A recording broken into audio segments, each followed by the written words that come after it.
आज की क्लास में बच्चों हम मोलारिटी कंसेप्ट सीखेंगे कि मोलारिटी क्या होता है। तो इस चीज़ को आगे समझने के लिए आज हम समझते हैं कि कोई भी लैब में जो हम रिएक्शन करते हैं वो मोस्टली जितने रिएक्शन होते हैं वो सॉल्यूशन में होते हैं। तो जब रिएक्शन सॉल्यूशन में होते हैं तो हमें कुछ वैल्यूज कैलकुलेट करनी पड़ती हैं। तो हम देखेंगे कि कैसे उन वैल्यू को कैलकुलेट किया जाता है। यहाँ पर हम मास परसेंट, मोल फ्रैक्शन, मोलारिटी और मोलालिटी के बारे में जानेंगे। तो आइए हम स्टार्ट करते हैं मोलारिटी से। मोलारिटी क्या होता है बच्चों? यहाँ पर मोलारिटी के लिए मैं एक फॉर्मूला लिख दे रही हूँ और ये फॉर्मूला आपको क्लास 11th और क्लास 12th में बहुत ही यूजफुल है और आता है। तो number of moles of solute divided by volume of solution in litre. तो यहाँ पर हम वॉल्यूम ऑफ सॉल्यूशन यूज करते हैं, वो भी लीटर में। तो बच्चों सबसे पहले आपको समझना होगा कि सॉल्यूशन होता क्या। सॉल्यूशन हमारा बनता है सॉल्यूट प्लस सॉल्वेंट से। तो सॉल्यूट और सॉल्वेंट को मिलाने से हमारा बनता है सॉल्यूशन। तो सॉल्यूशन, और यहाँ पे आपको मोल्स किसके कैलकुलेट करने हैं? सॉल्यूट के। तो आपको याद रखना है कि मोलारिटी में दो चीजें बहुत इंपॉर्टेंट है, पहला सॉल्यूट और दूसरा सॉल्यूशन, वो भी लीटर में। तो आइए एक प्रॉब्लम देखते हैं। यहाँ इस प्रॉब्लम में आपसे पूछा जा रहा है कि calculate the molarity of sodium hydroxide in the solution. सबसे पहले यहाँ पर जो हमारा सॉल्यूट है वो हमारा सोडियम हाइड्रोक्साइड है, वो हमारा सोडियम हाइड्रोक्साइड है। अगर हम इसकी वैल्यू कैलकुलेट करें तो हमें यहाँ पर आप देख सकते हो 1, ये टोटल आपको 40 ग्राम पर मोल आता है। 40 ग्राम पर मोल आता है, मतलब एक मोल सोडियम हाइड्रोक्साइड में 40 ग्राम आपको मिलते हैं। तो यहाँ पे 23 प्लस 16 प्लस 1, तो अगर हम इसे कैलकुलेट करते हैं तो ये हमारा 40 ग्राम आता है। अगर अब हम मोल्स निकाल ले सॉल्यूट का, अब हम मोल्स निकालेंगे सॉल्यूट का, तो आपको क्या पता है कि यहाँ पर हमें 4 ग्राम दिया गया है। तो 4 divided by 40, 1/10 is equal to 0.1 mole. अब यहाँ पे वॉल्यूम, अब आपके पास एक बीकर था, उसमें 4 ग्राम NaOH डाला गया और जो फाइनल सॉल्यूशन हमें मिला, जो फाइनल सॉल्यूशन मिला वो 250 ml है, वो 250 ml है, वो 250 ml है। यहाँ पर ये आपका सॉल्यूट है और यहाँ पर वाटर आपका सॉल्वेंट होगा। तो सॉल्यूट और सॉल्वेंट को जोड़ के जो हमें फाइनल अमाउंट मिला वो 250 ml था। पहले हम 250 ml को अगर लीटर में कन्वर्ट करना है, 250 ml को अगर लीटर में कन्वर्ट करना है तो 1000 से डिवाइड कर देंगे। तो जब 1000 से डिवाइड करेंगे तो आपको पता है कि इसकी वैल्यू कितनी आएगी।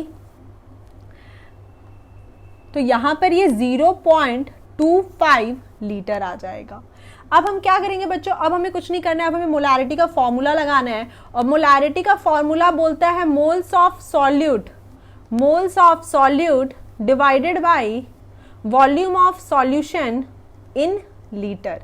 तो यहाँ पे हमारा मोल्स ऑफ सॉलिड 0.1 था और जो वॉल्यूम हमने कैलकुलेट किया वो 0.25 था। जो फाइनल आंसर आएगा वो 0.4 मोल पर लीटर, या हम इसे 0.4 कैपिटल M से भी बताते हैं। तो यहाँ पर कैपिटल M का मतलब होता है मोल पर लीटर। ये याद रखिएगा, ये इसका यूनिट होता है मोलारिटी का और बहुत ही इंपॉर्टेंट है। अब हम देखते हैं एक बहुत ही अच्छा और इजी सा क्वेश्चन। यहाँ पर आपको सोडियम एसीटेट दिया है। तो सबसे पहले आपको क्या करना है कि आपको सोडियम एसीटेट का यहाँ पर आपको मोलर मास भी दिया हुआ है, मतलब एक मोल में कितना सोडियम एसीटेट प्रेजेंट होता है। यहाँ पर बच्चों आपको दिया 0.375 मोलर एक्वस सॉल्यूशन। इसका मतलब होता है कि यहाँ पे 0.375 मोलर सॉल्यूशन दिया हुआ है। कैपिटल M मतलब मोलारिटी दिया हुआ है, मोलारिटी दिया। इसका मतलब क्या होता है कि 0.375 मोल आपका 1 लीटर में प्रेजेंट है, आपका 1 लीटर में प्रेजेंट है।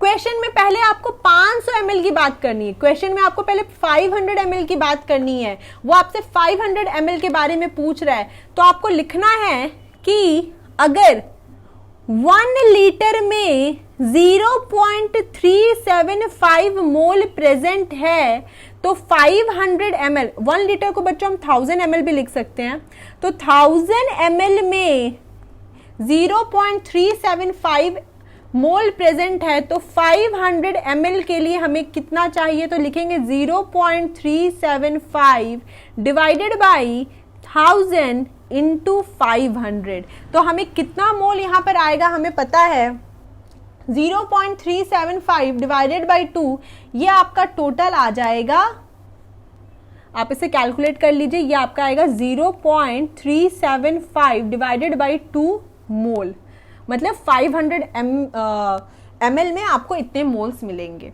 ये चीज हमें समझ में आ गई।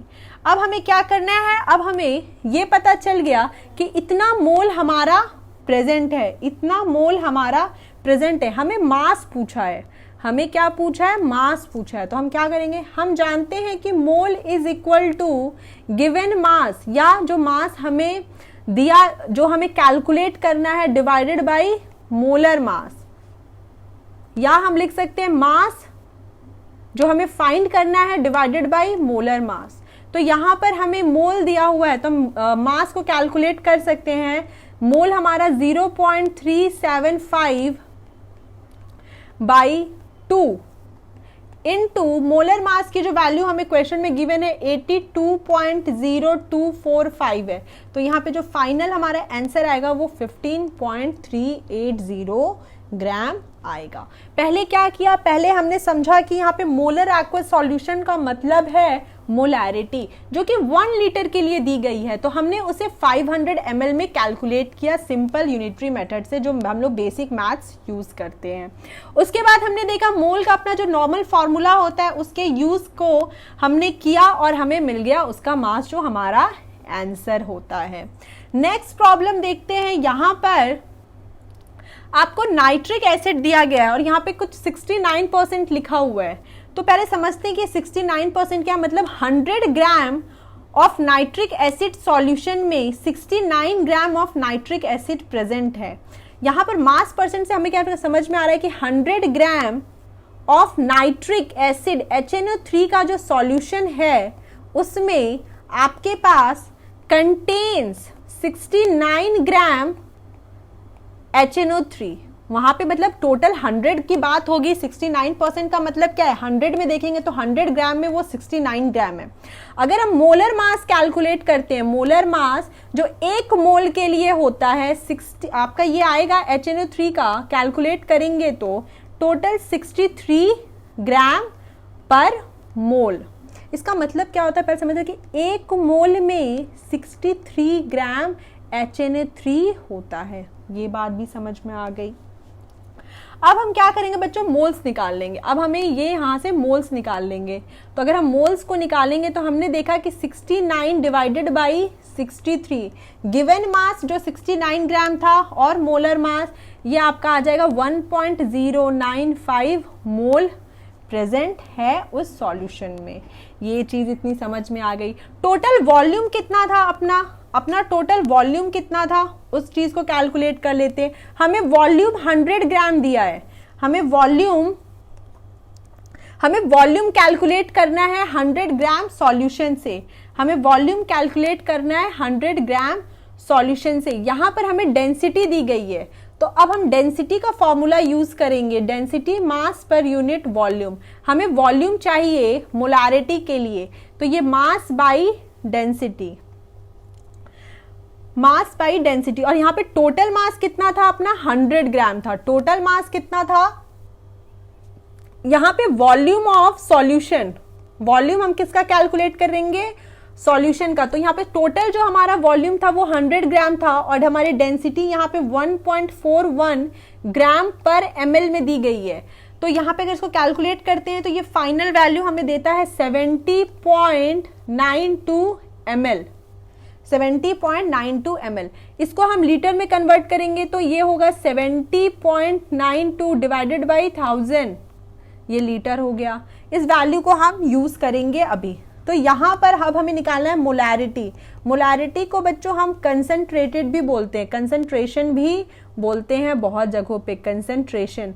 तो ये मोल्स हमारा कितना कैलकुलेट हुआ था, मोल्स हमारा 1.095 कैलकुलेट हुआ। वॉल्यूम हमारा सॉल्यूशन का जो फाइनल सॉल्यूशन का जो वॉल्यूम आया वो हमारा आया है 0.07092। इसको अगर हम कैलकुलेट करें तो हमें 15.44 कैपिटल M मतलब मोल्स पर लीटर मिलता है। अब इसके बाद एक नेक्स्ट क्वेश्चन है, ये भी बहुत इजी क्वेश्चन है। यहां पर आपको क्या करना है, सबसे पहले हम C12H22O11 का मोलर मास निकालेंगे। अगर इसके मोलर मास को कैलकुलेट किया तो क्या कैसे किया, 12 into 12 plus 11 into 22 plus 11 into 16, ये पूरी वैल्यू आपकी आ जाती है 342 ग्राम पर मोल। मतलब एक मोल में 342 ग्राम है, एक मोल में 342 ग्राम शुगर मिलता है। अब यहाँ पर क्या करना है हमें, यहाँ पे हमें दिया गया है वॉल्यूम। वॉल्यूम हमारा फाइनल वॉल्यूम कितना दिया गया है, जो हमारा सॉल्यूशन है वॉल्यूम का वो 2 लीटर दिया गया है। यहाँ पे हम मोल्स निकाल लेते हैं, जो हमें 20 ग्राम शुगर दिया गया है, 20 डिवाइडेड बाई 340। इस वैल्यू को कैलकुलेट करेंगे तो 0.0585 मोल आएगा।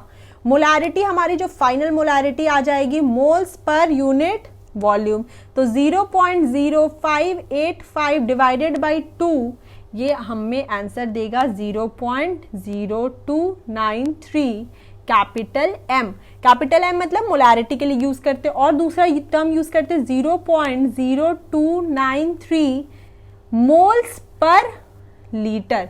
तो इस तरह हमने मोलारिटी बेस्ड क्वेश्चन को देखा और सॉल्व किया। कोई भी डाउट हो हमारे कमेंट सेक्शन में कमेंट जरूर करिए, हम उसे फिर से सॉल्व करेंगे और आपके सामने और अच्छे से अच्छे क्वेश्चंस को लेकर आएंगे। Thank you.